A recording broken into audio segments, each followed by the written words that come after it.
सदाशिव को प्रसन्न करने के लिए, ऑर्डर दानी शिव का आशीर्वाद प्राप्त करने के लिए, शिव को प्रसन्न करने के उद्देश्य से एवं अनिष्टकारी ग्रहों के दुष्प्रभाव को दूर करने के लिए प्राचीन काल से ही शिव पूजा अर्चना, शिव आराधना और शिव अर्चना से संबंधित रुद्राष्टक स्तोत्र, रुद्र अभिषेक, महामृत्युंजय मंत्र अनुष्ठान आदि की विशेष मान्यता चली आ रही है।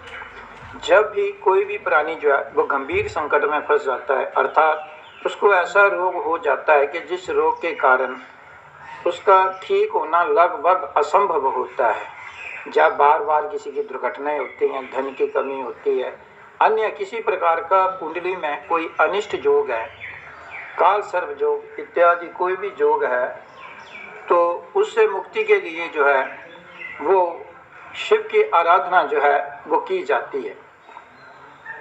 शिव का महामृत्युंजय मंत्र जो है वो इन सब में से सर्वश्रेष्ठ माना गया है। अपनी यथाशक्ति के अनुसार इसके 12 प्रकार के भेद हैं इस मंत्र के, जो जिस तरह से कर सकता है उसे करना चाहिए। इसको पंडित के द्वारा भी करवाया जा सकता है और इसको स्वयं भी किया जा सकता है। भगवान की आराधना करने में, अपनी कठिनाई भगवान को बताने में आपको वैसे कोई आवश्यकता न पड़ती है। अगर स्वयं भी निश्चित ठोस मन से आप अगर शिव की आराधना करें तो भी वो सर्व बाधाओं से, सर्व रोगों से और सब असाध्य रोगों से मुक्त कर देते हैं।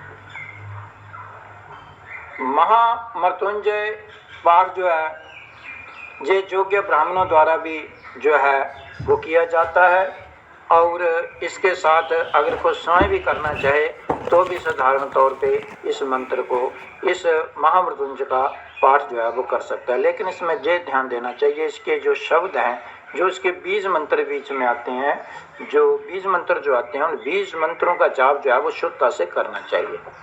ये जरूर नहीं है कि आप संपट वाला मंत्र करेंगे, जरूर है छोटे से छोटा भी इसका आप जो है वो कर सकते हैं। जितना भी करें शुद्ध मन से करें।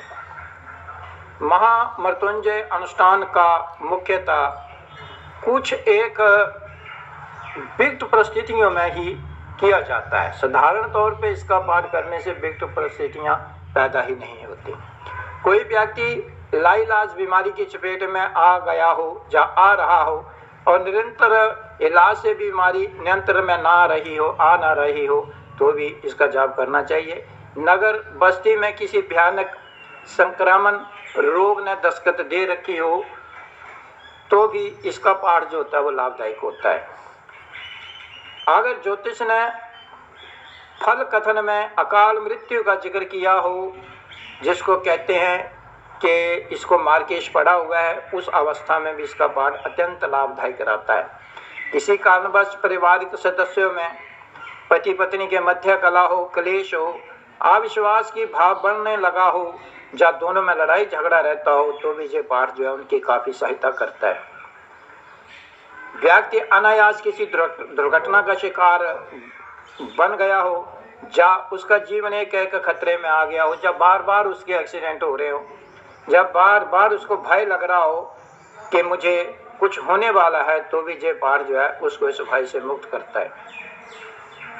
इसी के साथ अगर सरकारी केस, मुकदमा, पुलिस का मामला भी बन गया हो, या आपके ऊपर को झूठा दोष जो है वो रोपण किया गया हो, तो भी ये पाठ जो है वो बहुत ही लाभदायक रहता है।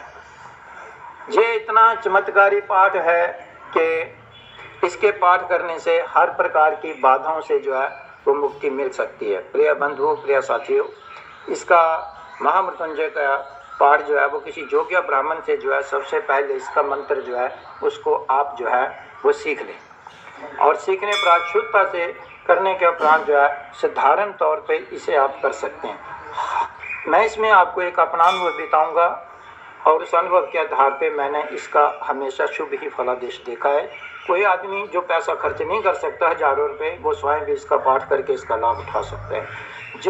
जिस बंदे की आयु है, यानी 24 है तो 24 पत्ते, अगर 17 है तो 17 पत्ते, 80 हैं तो 80 बिल के पत्थर लेने हैं। एक में 3 पत्ते होते हैं, इस प्रकार 3 पत्तों को एक ही गिना जाएगा। पत्ते लेकर के उन पत्तों को दूध में डुबा करके उसके ऊपर जो है वो चंदन के टीके लगा करके एवं इसके ऊपर जो है वो अगर राम राम लिख दिया जाए तो और बेहतर है। इसको पहले भी बनाया जा सकता है पूजा करने से पहले।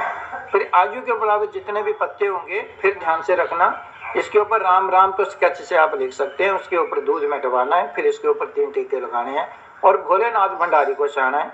इसके लिए एक मंत्र जो है महामृत्युंजय के साथ इसे पहले भी और बाद में बोल सकते हैं। ओम नमः शिवाय शुभम शुभम कुरु कुरु, ओम नमः शिवाय शुभम शुभम कुरु कुरु। इसमें आप पहले भी किसी प्रकार से महामृत्युंजय मंत्र बोल सकते हैं, चाहे वो संपट बोले, साधारण बोले, 1 अक्षर का बोले, 3 अक्षर का बोले, किसी भी प्रकार से कोई भी मंत्र बोले उसके सुर लगाओ और भगवान भोलेनाथ से प्रार्थना शुभ। इस प्रकार से शिव जी को अपने जन्म के बराबर जल चढ़ाएं, उसके साथ उतने ही टीके लगाएं, उतने ही फूल चढ़ाएं और अंतो गत्वा 1 मुट्ठ भर करके चावल की चढ़ाएं और उसके बाद जो है वो आप 1-1 पत्ता चढ़ाएं। अगर इस पत्ते को नियमित 41 दिन करता है, उसके बाद सोमवार टू सोमवार करता है, कम से कम 11 दिन भी कर लेता है, 21 दिन भी कर लेता है, तो वो सब प्रकार की बाधाओं से मुक्त हो जाता है। जैसे जन्म कुंडली के अनुसार किसी भी ग्रह की दशा अंतरदशा हो उससे भी, या ग्रह का निष्ठ प्रभाव हो उससे भी, शनि की साढ़सती इत्यादि उसी से भी, या उसको जीवन में बार बार बाधा आ रहे हैं उससे भी, अन्य प्रकार से संतान नहीं हो रही है उसके लिए, अगर घर में वाद विवाद है उसके लिए भी। ये ध्यान रखना है कि अपनी भावना को, जो आपको परेशानी है उसी को मद्देनजर रखते हुए आपने जो है इसका जो है वो पाठ जाप और पूजा करनी है कि नियमित अनुसार करनी है। जब तक कि आप महामृत्युंजय का पाठ जाप जो भी इसका करोगे आप, तब तक आपको शुद्ध अवस्था में रहना होगा और इसमें किसी भी प्रकार का तामस पदार्थ नहीं खाना होगा। 24 घंटे जो है वह आपको उठते बैठते उस मंत्र का उच्चारण करना होगा। इन दोनों में झूठ न बोलें, हर जो है वो दूर से आप बचने की कृपा करें। फिर भी अगर आपको कोई परेशानी आती है तो राम प्रकाश ज्योतिष केंद्र ब्रह्मांड शिवोस्थान ब्रह्मांड, तहसील ज्वाली, जिला कांगड़ा, हिमाचल प्रदेश 88 947 23 376 एवं 88 941 93 376 पर आप संपर्क कर सकते हैं।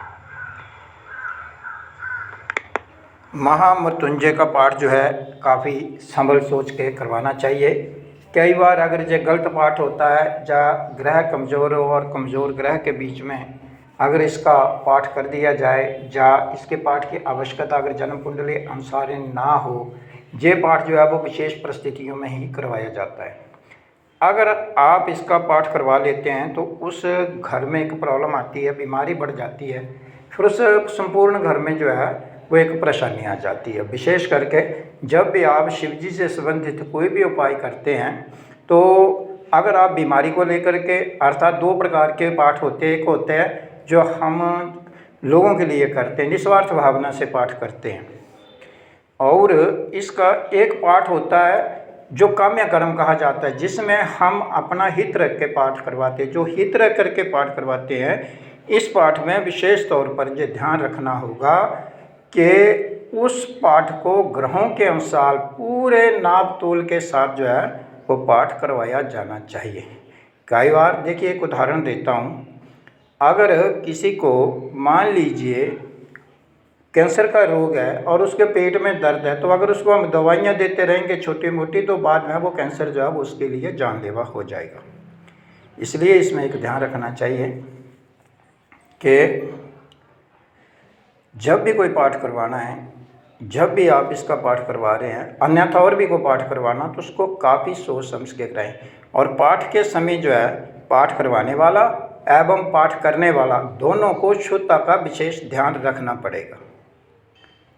सात्विक भोजन करना पड़ेगा, भगवान का भजन करने पड़ेगा और बार बार भगवान जी से आपको प्रार्थना करना पड़ेगी। इसलिए महामृत्युंजय का पाठ जो है वो नॉर्मल पाठ नहीं है, ये बहुत बड़ा ही पाठ है ये, और भोलेनाथ जी का मृत्यु पर विजय दिलाने वाला पाठ है। हर कष्ट से